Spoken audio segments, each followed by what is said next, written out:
Hi.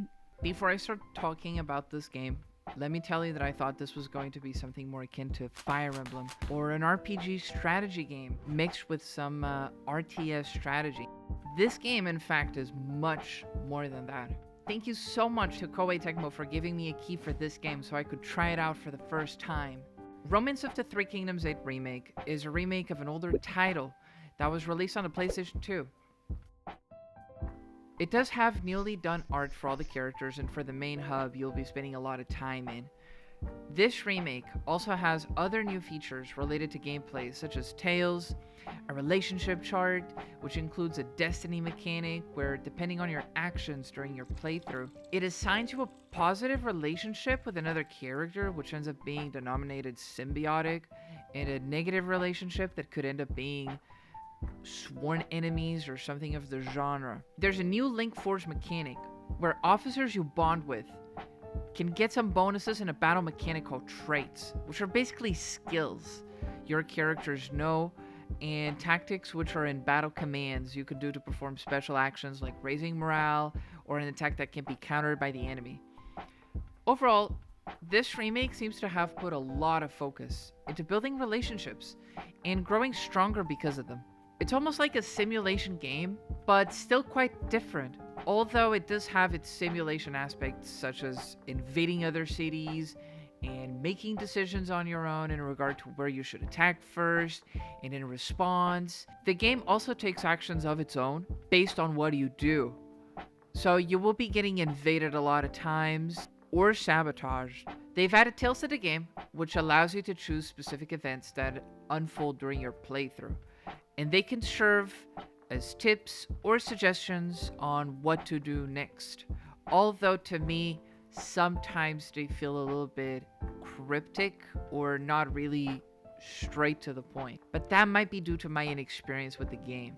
I like to mention that this game has a recommended mode where you can choose what kind of position you start off from the beginning.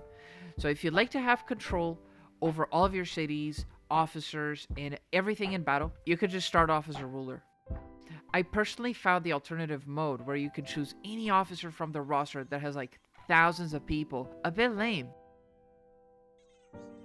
If you choose a character you like from another game, such as Gan Yinping from the Warrior series, you'll be a really low ranking officer and you barely have any control over anything, which makes the game feel very overwhelming and complicated since you have to work your way into getting promoted, forging relationships that are meaningful in order to acquire more power, and also badmouth other people from your army. Of course, this could be avoided if you just played another high-ranking officer, like Liu Bei from the get-go. However, if you want to experience all of the different cutscenes, stories, and small details for every single character in the game you like, you'll still have to go through this mode, which really ends up feeling a bit of a chore. The game has more than 55 scenarios you can play through, which is pretty neat. But to me, it personally feels a bit much.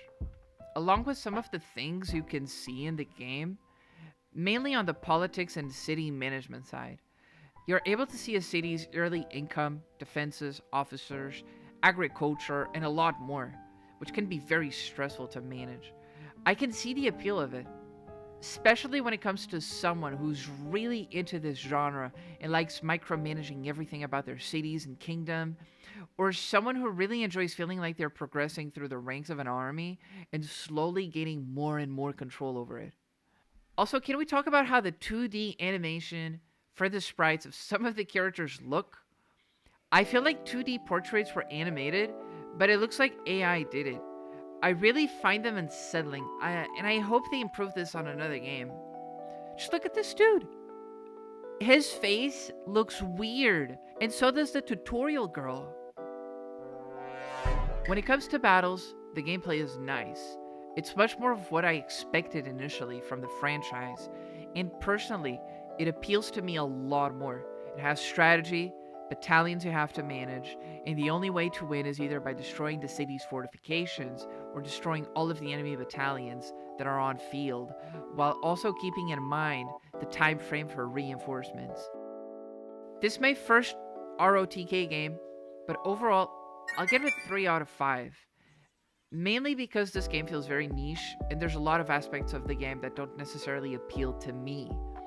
I do like what I saw when it comes to battles, but everything else feels overwhelming and complicated, especially because the initial tutorial is a bit barren compared to the entire scope of the game.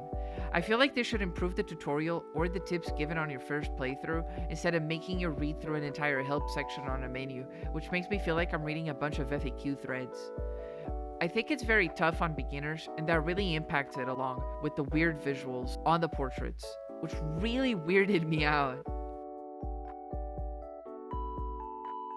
However, everything else in the art direction was fine. I feel like the maps during the battlefield were a bit empty, but they still had traps that you had to find, so it is understandable. The town looked lively, and I liked the 2D sprites running around on the background. I wish they were a bit more unique and didn't just loop all the time though. I can see how this game has over 10,000 players actively playing on Steam.